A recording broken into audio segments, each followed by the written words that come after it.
We were wondering, what's the most difficult decision for you personally to justify with what your characters made? Well, I guess it was something that was revealed about a third of the way into the season, which was that Gene had worked with the Patriots and helped them and actually given them tons of information, even about Rachel and Miles. So how to reconcile that, and the only way he could do it was that it was either that or they were going to be killed. So he made the kind of decision that I think is very typical of the world of revolution, which is we don't get the good choice or the bad choice. We get a really bad choice and a much worse choice. So the bad choice is, do you work with the Patriots? Do you help these people? And of course he didn't know they were evil at first. And the worst choice is, if you don't do that, your child and grandchild will be killed.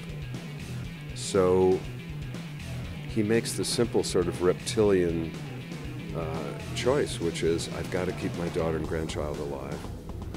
And he's, of course, racked with guilt about having helped the Patriots.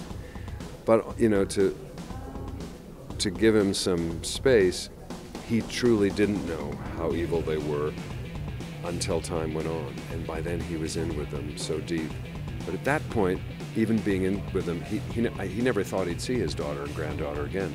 So it's only when Rachel and Charlie come back to Willoughby at the beginning of the season that he realizes, oh my God, now I have to reconcile what I've done with the people that I love the most.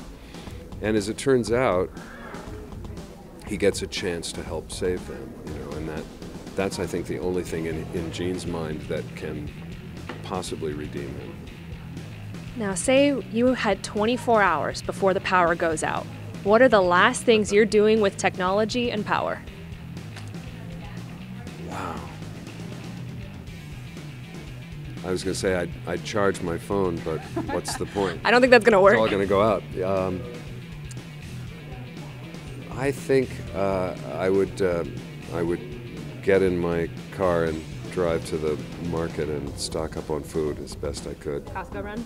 Costco run, which would probably be really foolish because that's what everyone would be doing. I don't know. You tell me. What's the best answer you've heard to that? Elizabeth said that she would call everybody who she loves, you know, make sure they know. That's what I would probably try to do. I'd make a couple of phone calls and hope that I got through, and because you'd have to live off those phone calls for a long time.